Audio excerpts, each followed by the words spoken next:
Hello guys, once again welcome to all.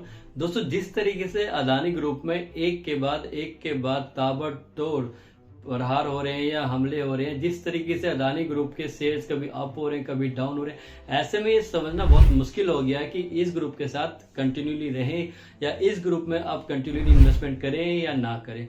जैसा कि आपको पता ही है, मैं फिर से एक बार थोड़ा सा आपको बता दूं कि हिंडलबर्ग की रिपोर्ट, जो कि एक यूएस बेस्ड ब्रोकर है या एक यूएस बेस्ड ऑडिट कंपनी है, जब से उन्होंने ये रिपोर्ट दी है कि अदानी ग्रुप ने अपने शेयरों में हेरफेर की है, अदानी ग्रुप ने टैक्स चोरी की है, अदानी ग्रुप ने मनी लॉन्ड्रिंग की है, तब से शेयर बाजार में अदानी ग्रुप के जो शेयर्स हैं धड़म से गिर चुके हैं और अदानी ग्रुप के शेयर्स में जो मानो कि एक तरीके से बहुत चाल सा आ गया है। कभी ये शेयर्स बहुत ही अप हो जाते हैं। डे बिफोर यस्टरडे की अगर हम बात करें, अदानी ग्रुप के जो शेयर्स थे उनमें एक तरीके से सर्किट सा लग गया था। जी हाँ, अदानी इंटरप्राइजेस की हम बात करें तो 23% के करीब उसमें रिटर्न आया था।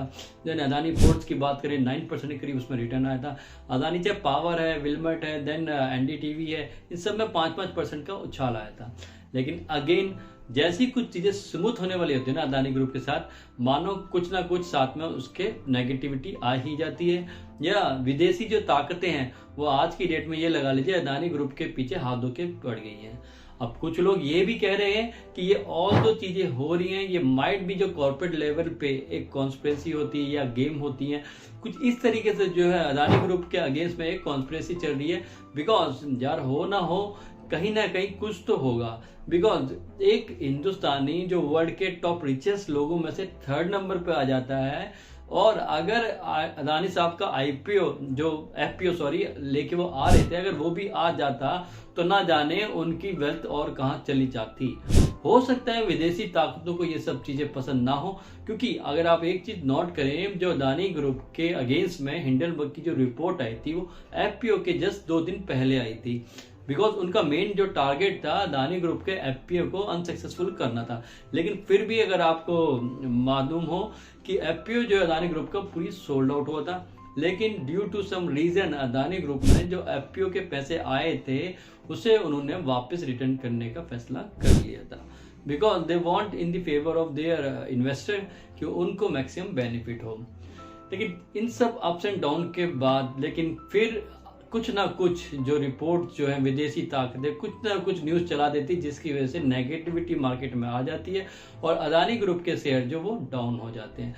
सेम वे कभी आप for example Credit Suisse Switzerland का जो बैंक है, उसने बीच में कहा था कि जो अदानी ग्रुप के जो बॉन्ड्स हैं उस पे वो लोन नहीं देंगे। उनके मुताबिक जो अदानी ग्रुप के बॉन्ड्स हैं उनकी वैल्यू 0 है। जैसी ये रिपोर्ट आई, अगेन जो अच्छे खासे शेयर उठ रहे थे, एक रिकवरी मोड में थे, वो वापस वो डाउन आ गए। सेम वे चीजें स्मूथ होती जा रही थी, बढ़ती जा रही थी, शेयर्स में भी अच्छा एक रुझान मिल रहा था पॉजिटिविटी की तरफ।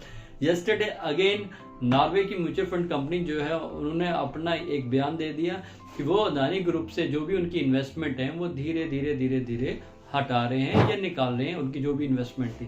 अगेन जैसे ये न्यूज मार्केट में आई, कल फिर जो अदानी ग्रुप के जो शेयर्स हैं, अदानी इंटरप्राइजेज जो बहुत ही तेजी से भाग रहा था, अगेन उसने अपना सर्किट मार दिया लोअर में। एंड देन अदानी चाहे वो पावर हो, अदानी ग्रीन हो, देन अदानी अंबुजा सीमेंट्स हो, अदानी ग्रुप की 10 जो फ्लैगशिप कंपनीज में है उसमें से कल मात्र 2 कंपनीज के जो शेयर्स थे वो अप थे। लेकिन गाइस, ऐसी सिचुएशन में अदानी ग्रुप में इन्वेस्टमेंट करें या ना करें, आज की डेट में कुछ लोग ये सोचते होंगे कि यार इस वक्त तो मार्केट में शेयर्स बहुत डाउन है, क्यों ना इसमें हम नीचे उठा लें और एक एवरेजिंग कर लें या फिर इसका एक एडवांटेज उठा लें। अब कुछ लोग ऐसे भी हैं, अगर हम एक्सपर्ट्स की बात करें, कुछ लोग एक्सपर्ट कहते हैं कि कभी भी मार्केट में जब शेयर डाउन हो या डाउन ट्रेंड में हो तब शेयर नहीं करना चाहिए। अब खरीदें या ना खरीदें, it's all about up to you. अपने ओपिनियन कमेंट बॉक्स में जरूर दीजिएगा, आप क्या समझते हैं। पर्सनली व्हाट आई सजेस्ट, जो अभी करंट सिचुएशंस हैं उसमें just wait and watch, let's see अभी आने वाले टाइम में और सिचुएशन कहाँ से क्या जाती है। बिकॉज अभी कल ही मैं सुन रहा था और देख रहा था कि अदानी ग्रुप ने सुप्रीम कोर्ट में एक याचिका भी लगा रखी है अगेंस्ट हिंडलबर्ग के जो एलिगेशन है उसके अगेंस्ट में। अब ये भी देखना होगा कि सुप्रीम कोर्ट इसके अगेंस्ट में क्या अपनी राय देता है, क्या अपना फैसला देता है, उस पर भी काफ़ी चीज़ें डिपेंड रहेंगी। तो अगर आप रियली इन्वेस्टमेंट करना भी चाहते हैं तो अपने जो एक्सपर्ट हैं, बिना उनके ओपिनियन के, बिना उनकी सलाह के, जो भी आपके फाइनेंशियल एडवाइजर्स हैं, उनके साथ बैठ के तसल्ली से पूरा वर्कआउट कीजिए, तभी इस ग्रुप में इन्वेस्टमेंट कीजिए। बिकॉज आज की डेट में इस ग्रुप में इन्वेस्टमेंट करना बहुत ही ज़्यादा रिस्की है। चाहे आप फ्यूचर की प्लानिंग करें, जो मर्जी करें, लेकिन सोच समझ के इन्वेस्टमेंट कीजिए। आज की डेट में बहुत ही ज़्यादा अप्स एंड डाउन्स इस शेयर्स में और इस कंपनीज में हो रहे हैं। तो आगे क्या होगा, इसके लिए अगर आप चैनल पे नए हैं तो चैनल को सब्सक्राइब भी कर लेना, वीडियो को लाइक भी कर लेना। हो सकता है आपके तो ये शेयर काम आए ही, आने वाले टाइम में आपके किचन की जो भी आपके नियर जैसे उनको भी ये सेशन काम में आए।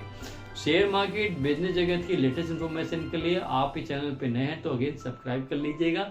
और हम आपको लेटेस्ट जो भी इन्फॉर्मेशन, चाहे बिजनेस जगत है, चाहे वो शेयर मार्केट है, चाहे अदानी ग्रुप है, वट जो भी लेटेस्ट इन्फॉर्मेशन होगी हम चैनल पर आपके लिए लेके आते रहते हैं। तो मिलते हैं नेक्स्ट सेशन में। Hope you guys all take care, bye bye, take care guys.